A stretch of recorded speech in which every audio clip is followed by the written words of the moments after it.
concluded. Okay.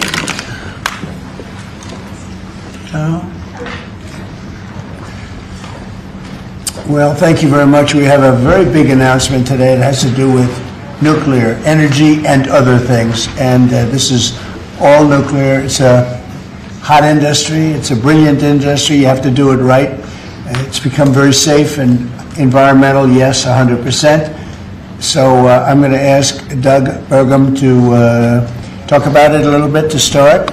And maybe Will, you'll follow him up. Yes, sir. And we're going to have Pete Hegseth speak from a military standpoint, but this is very all-inclusive. We're signing tremendous executive orders today that really will make us the real power in this industry, which is a big industry.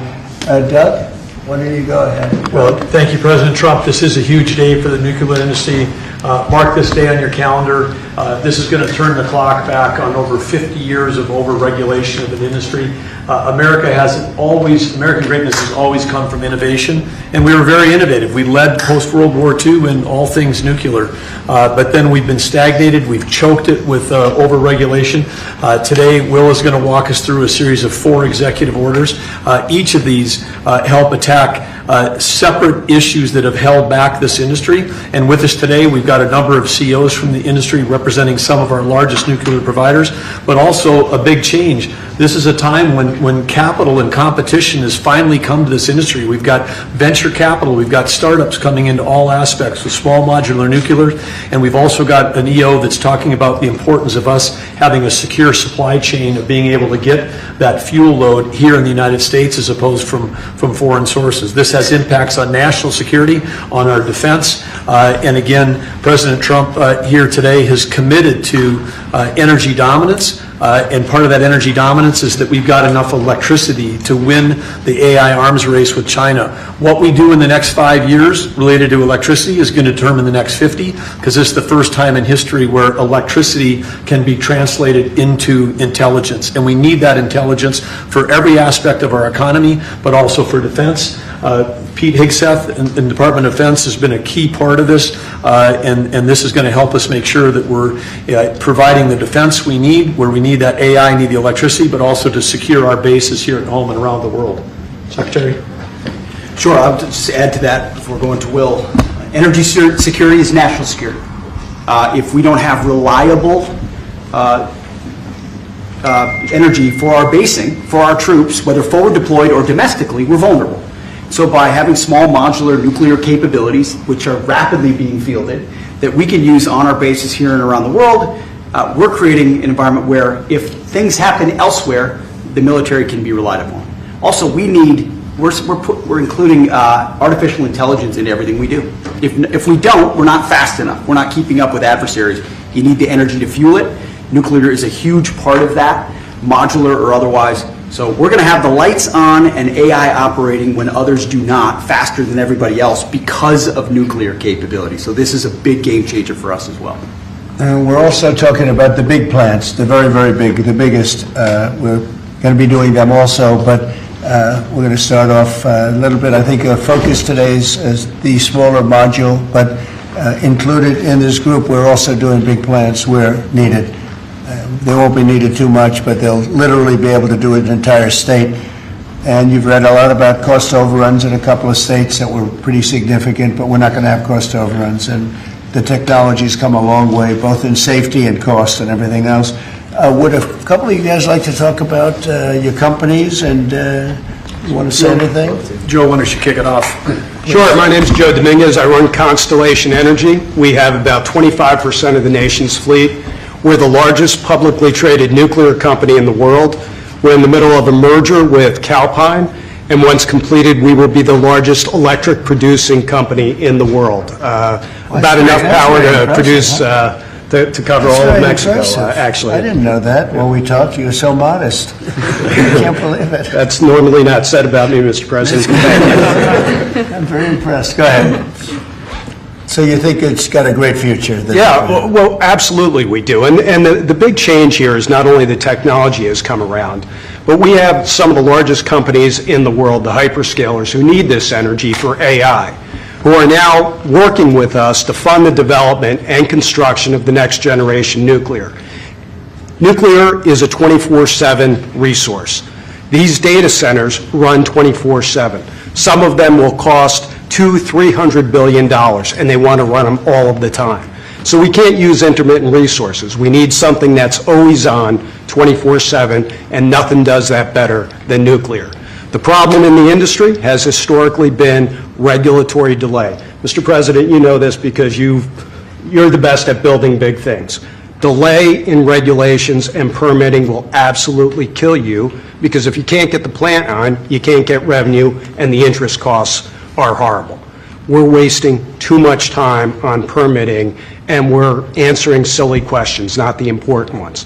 For example, let me give you an example. In 3 places in this country, we're trying to license new reactors at sites that already have reactors.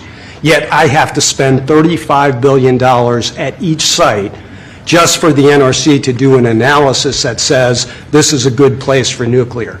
Well, guess what? We've been running nuclear in that community for 4 decades. Why are we even asking that question?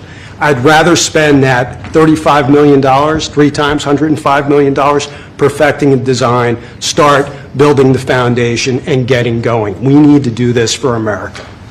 Are we doing something about the regulatory in here? Oh, yes, sir. Yes, you are. You are, Because sir. that's going to be a big With the factor. signature. Yes, sir. Absolutely. That issue I just described will be addressed in this EO, and many other issues that we don't have time with the President to But cover you say it's today. very, we've contemplated just about everything, right? Well, this, Mr. President, this Energy Dominance Council that you have created is something I haven't seen in 30 years.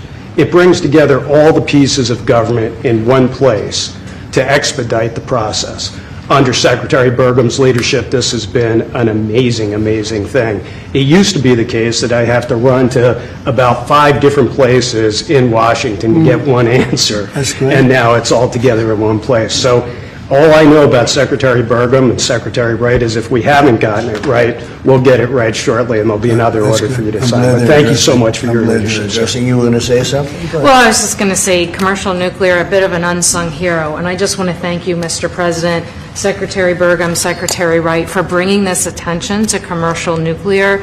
We have the largest and most safe fleet right here in the United States, and upon that, we have fantastic innovation that's being brought forward.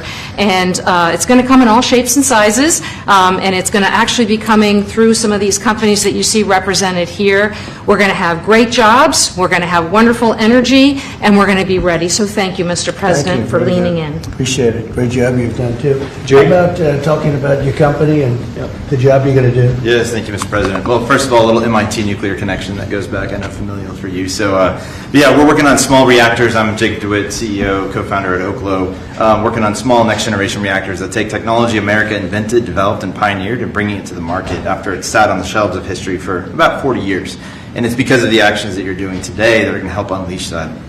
Changing the permitting dynamics is going to help things move faster. We're seeing private investment flow into the space like we've never seen before.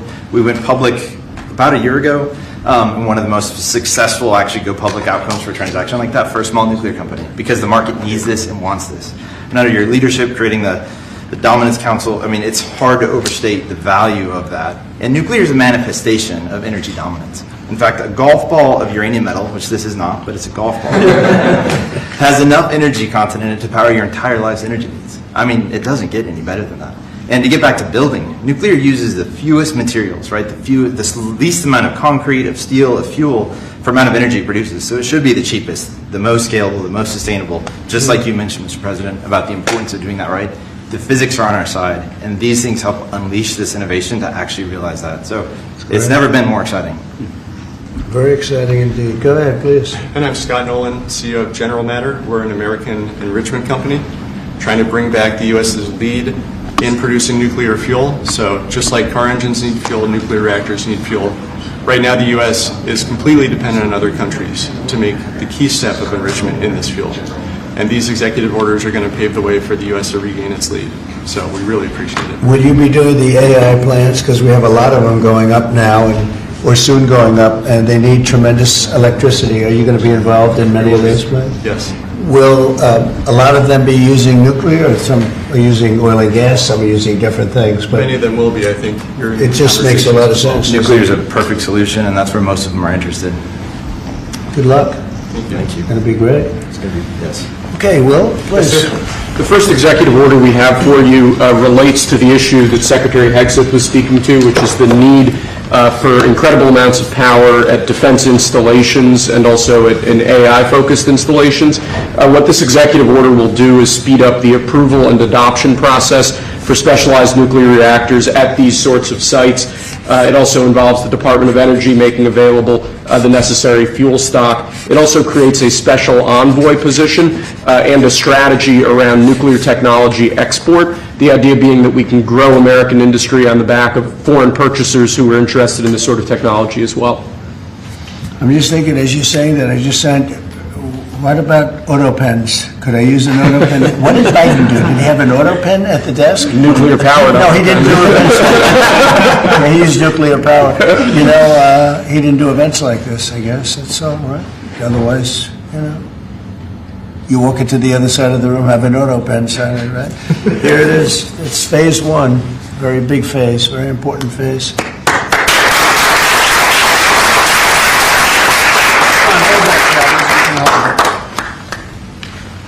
So this next executive order is intended to reform the Nuclear Regulatory Commission. You heard a few of the people here speak about the complex regulatory processes that have really held the nuclear industry back.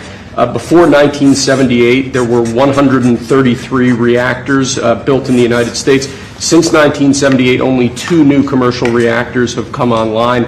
That's because of overregulation, and the goal of this executive order is bringing that regulatory process into line with the actual needs of the industry and public safety, with an end goal of quadrupling the amount of nuclear power production in the next 2.5 decades. It's fantastic. It's exciting, right? Okay.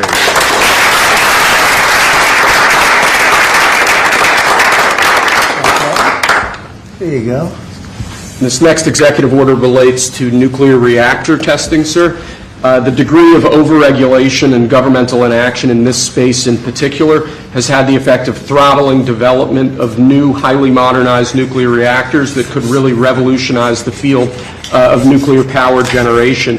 So this executive order, it orders a revised regulatory process to speed this whole process while preserving, obviously, core safety concerns. It also creates a new pilot program with an expectation that we will have 3 new experimental reactors online by July 4th next year. It's amazing. That's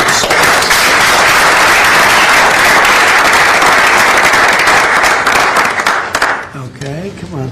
And lastly, sir, we have an executive order on reinvigorating the nuclear industrial base. There are a number of core issues here, including the issue with fuel feedstock that one of the speakers mentioned before. This executive order, among other actions, includes an invocation of the Defense Production Act in order to spur a closer collaboration with private industry to ensure that we have the fuel supplies we need for a modernized nuclear energy sector. In addition to that, it includes crucial provisions relating to the development of a nuclear energy sector workforce and a number of other key building blocks to the overall nuclear industry that we're trying to spur here. Great, thank you.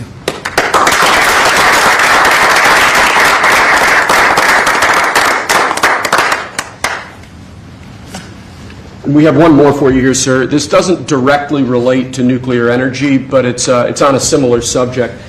This executive order is entitled Restoring Gold Standard Science. One of the issues that we've had in recent decades is that government policy has been made on the back of junk science, scientific studies and findings that have included conflicts of interest or scientific misconduct. The purpose of this executive order is to recenter policymaking around gold standard science, scientific efforts that have followed appropriate scientific methods that don't include those sorts of conflicts of interest, and to ensure that when departments and agencies are relying on scientific studies to promulgate rules, to promulgate regulations, that the science that they're relying on is highly reliable and available to the public. He did a very good job, didn't he? He did. How many people here could have done that? I don't know. I think a lot. Thanks. Good job, Will. Thank you, Mr. President.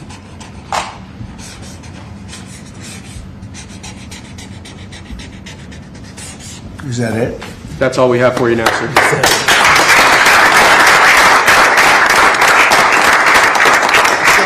Do you have any questions for these brilliant people? They are brilliant people, actually. Mr. President, on nuclear, sir, a lot of the concern over the years that's held the nuclear industry back has been about safety. Are you satisfied with those safety concerns? Yeah, we are. It's become a very safe, actually, it's become very safe, and tremendous work's been done on that, more than anything else, and it's really the automatic shutoffs. There's so many different things that they have now that they would have never had. You know, my uncle was a great nuclear person years ago, and that was a different, if you would have asked that question, probably it would have been a much different answer. But they have tremendous shut-off power and other powers that, and it's very redundant, as I understand it, like at a level that nobody's ever seen before, so it's safe. And we're going to do a lot of the small ones, and we're going to do some of the big ones, but yeah, very safe and clean. And on your Mr. President, on Let's keep it on this for a little while. Let's keep it on the nuclear, and then if you want to ask something else, which you might, we'll do that. On nuclear, Mr. President. Yeah, please. What did you say to folks who are concerned that speeding up licensing or even doing fuel reprocessing raises safety and proliferation? Yeah, we're going to get it very fast, and we're going to get it very safe, and we're going to get the people in and out, and they're going to do plants. In many cases, they'll do 3 or 4 smaller ones and put them together. That's what France has done. France has done a good job of this for years. And they, as I understand it, they had basically one plan. And if they needed more, they'd do 3 or 4 or 5 of them. I don't know, we have to go that far, but, you know, there's something about building one big one. But we'll build the big ones, too. We're going to have, I think I would say we'll be second to none, because we're starting very strong. But it's time for nuclear, and we're going to do it very big. Yeah, please. Mr. President, what about the European Union? You said that negotiations are going nowhere. Where are the kind of They're points just very where slow moving. I've been saying to everybody, they've treated us very badly over the years. It was formed in order to hurt the United States, in order to take advantage of the United States, and they've done that. We have a big deficit with them. They sell millions and millions of cars, as you know, Mercedes and BMW and Volkswagen and many others, and we were essentially restricted from selling cars into the European Union, which is not nice. And I just said it's time that we play the game the way I know how to play the game. You know, they've taken advantage of other people representing this country, and they're not going to do that any longer. Yeah. Mr. President, you are a deal maker, deal breaker. What are you hoping to achieve with a 50% tariffs on the? Well, I think this is there is no tariff, because what they'll do is they'll send their companies into the U.S. and build their plant. You know, we have I guess over $12 trillion practically committed. You look at other presidents; they haven't had $1 trillion for a year, for 2 years, for 3 years. We have numbers. Nobody's ever seen numbers like we have. And if they build their plant here, then they have no tariff at all. Are you looking for a deal in 9 days? Will you be able to do that, sir? I'm not looking for a deal. I mean, we've set the deal. It's at 50%. But again, there is no tariff if they build their plant here. Now, if somebody comes in and wants to build a plant here, I can talk to them about a little bit of a delay. But, you know, while they're building their plant, which is something I think that would be appropriate, maybe, we'll determine that. Is there anything they can do, sir? Is there anything the EU can do? I don't know. We're going to see what happens. But right now, it's going on June 1st. And that's the way it is. No, they haven't treated us properly. They haven't treated our country properly. They banded together to take advantage of us. And the people behind me know, because they had some of that with their industry. But generally, you know, we signed a great deal with United Kingdom. We have numerous other deals that are ready to be signed. We've signed a deal with China. We have some really amazing deals. But the European Union, I mean, the sole purpose was really not to hurt us, but to take advantage of us. And we're not going to be taking Mr. advantage. President, on Apple, you said this morning that if they don't make their iPhones in the U.S., you're going to hit them with a 25% tariff. Right. Do you have the power to tariff one single company? And why would you No, want to it'll hurt be an more. American company in that way? It would be more. It would be also Samsung and anybody that makes that product. Otherwise, it wouldn't be fair. So anybody that makes that product, and that'll start on, I guess, the end of June, it'll come out. I think we have that appropriately done by the end of June. So if they make that product. Now, again, when they build their plant here, there's no tariff. So they're going to be building plants here. But I had an understanding with Tim that he wouldn't be doing this. He said he's going to India to build plants. I said, that's okay to go to India, but you're not going to sell into here without tariffs. And that's the way it is. Yeah. Why would you put an American What makes you confident, sir, that Apple can build in the United States at a price that American consumers? Oh, they can. No, they can. And a lot of it's so computerized now. These plants are amazing if you look at them, but they can do that. And actually, as you know, Apple's coming in with $500 billion. So are the chip companies. We have all of the chip companies coming in. The biggest, $500 billion, $200 billion, $250 billion they're spending. But we're talking about the iPhone now, and the iPhone. If they're going to sell it in America, I want it to be built in the United States. They're able to do that. When you say that Walmart should eat the cost of the tariffs, is that an acknowledgement that it is U.S. companies that bear the brunt of tariffs, not foreign countries? Sometimes the country will eat it, sometimes Walmart will eat it, and sometimes there'll be something to pay, something extra. I've always been a fan, and I've always believed, and if you look, take a look at what I did 4 years ago. We had the greatest economy, and we had no inflation. Remember that. We had no inflation, and yet we had hundreds of billions of dollars of tariffs that I put on China, yet we had no inflation, we had no big cost differential. Oftentimes, and I don't like it when a department store, because they'll do a lot of business, but they announce record profits and everything else. They have to take out some of their profits. They'll make a little bit less money. But I don't want the consumer. I don't want the consumer to pay. But why impose tariffs that you know are hurting American businesses? They're not hurting. They're helping because they're creating jobs in America. We're creating tremendous amounts of jobs in America like you've never seen. We're having investment in America. We're not getting ripped off by every country in the world. We've been ripped off by every country in the world. They're making their product. They sell it. They don't give our people the jobs. They make them with other countries' jobs. And we will have something that nobody will ever see again, I think. I think we have a potential to do numbers that we never envisioned in the wildest year. Look at what's happening. 10 to 12 trillion dollars in literally a couple of months. It's nothing like that's ever happened. It's we're doing a very special thing. We want, if they're going to sell it here, generally speaking, not for all products. There's some products we don't want to make. And frankly, we're much better off getting them elsewhere. But for certain products, we want cars. We want to make cars. We don't want to have, and I like Canada very much, but we don't want to have Canada making our cars. We want to make our cars. Oh, it's a phone call. Do you mind? Hello? Okay, it's only a congressman. I'd let you know, actually. Mr. President, are you considering stopping other universities from taking foreign students? It's a different congressman. They're all congratulating us. Is that an iPhone, sir? Yeah, it's lucky it is. Right? Okay, let's go. Are you considering stopping other universities besides Harvard from accepting foreign Well, we're students? taking a look at a lot of things. And as you know, billions of dollars has been paid to Harvard. How ridiculous is that? Billions. And they have $52 billion as an endowment. They have $52 billion. And this country is paying billions and billions of dollars and then gives student loans, and they have to pay back the loans. So Harvard's going to have to change its ways. So are some others. On that note, a lot of CEOs in the United States, big companies, are foreign. What is that going to do? I'm fine with that. No, I'm fine with that. No, we want to do that. We're actually going to be doing something in the near future that's going to make it possible for people to come into this country and come in and have a road toward citizenship. And I think it'll be very exciting, but it's too soon to speak. Why would you not want the best and brightest from around the world to come to Harvard? I do, but a lot of the people need remedial math. Did you see that? Where the students can't add 2 and 2, and they go to Harvard. They want remedial math, and they're going to teach remedial math at Harvard. No, wait a minute.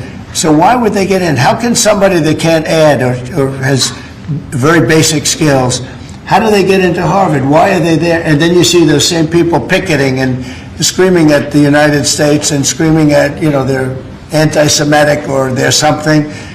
We don't want troublemakers here. But how do people that can't, when Harvard comes out with a statement that they're going to teach some of their students remedial math, that's basic math, that's not the deal. Okay, and any more?